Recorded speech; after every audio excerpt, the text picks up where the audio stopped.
This is the video and audio quality of the Samsung S20 FE at around arm's length.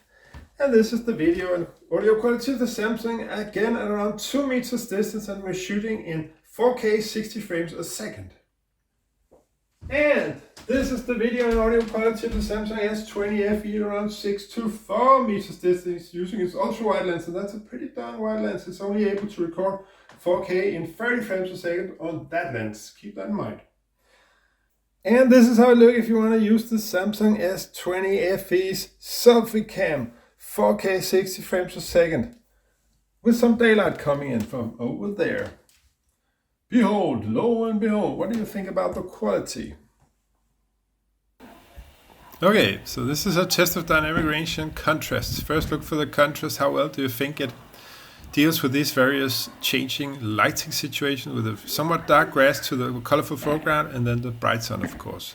Also look out for how well are all the colors represented in this mural of Greta Thunberg. Are these colors to your liking? Okay, so this is a test of stabilization and contrast on the Samsung S20 FE using its selfie cam, as you want to have control of your footage when you're outdoors vlogging, of course.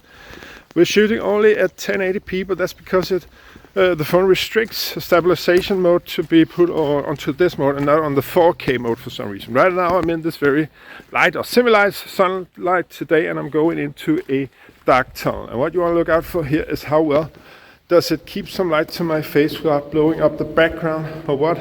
Does it actually pick one or the other? Let's just see if I pull off the glasses, if that changes anything. Well, we have to see that on PC, and you'll be the judge of that. Well, now it's got my eyes, that's for certain. So let's see if it's better to keep track of them when we go into the tunnel from the opposite side. It really should give some light to my eyes and still, well, not blow up the background, that would be preferable, but still, if it does blow up the background, that's okay, as long as it gives some light to my eyes.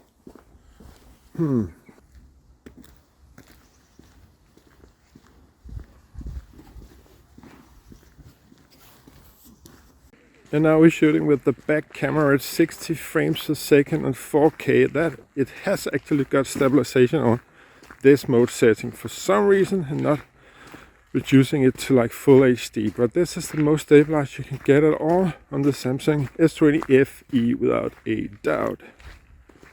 Okay, so right now we're shooting with the back camera on the Samsung S20 FE. And we have put on super stabilization, okay, and we're shooting at 1080p 60 frames a second. So that should really provide for the most steady shot you could get on this phone whatsoever. Let's just give you a real quick view also of the super wide with all these kind of stabilization modes put on. Now, no matter how fast I actually move the camera, it's pretty hard to get it to unstabilize on this mode. That's for sure a very steady shot. This is the evening shot on the Samsung S20 FE. We're using the selfie camera. We're shooting in 60 frames a second, 4K. I only got 3 light sources in this room. I got that one, I got that one, and I got this one, which is always the tricky one, because how fast does it adjust for my face moving in and out of the picture? And does it give enough light to my face? And how fast does it, like, you see there? I think we finally got it. And then my face. Oh, big surprise. My face. This isn't some of the fastest I've seen. Let me just say that.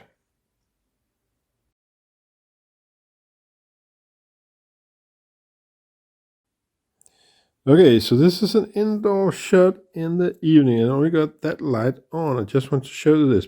So super wide, standard, ordinary lens, telephoto, and then all the way in on the telephoto up to 12 times zoom, 10 times, 4 times, 2 times, 1 times, and which is the standard camera, and then the super wide.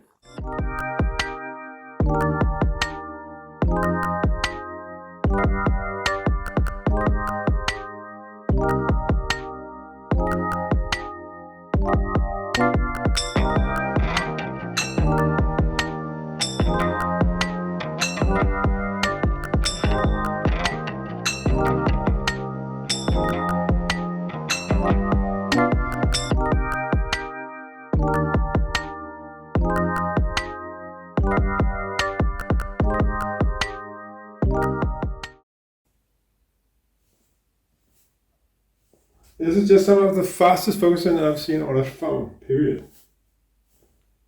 So that's actually one thing the Samsung Exynos 990 is good for. Kudos. Please remember to leave a like, comment and subscribe if you enjoy Vloggers Delight. The Groove.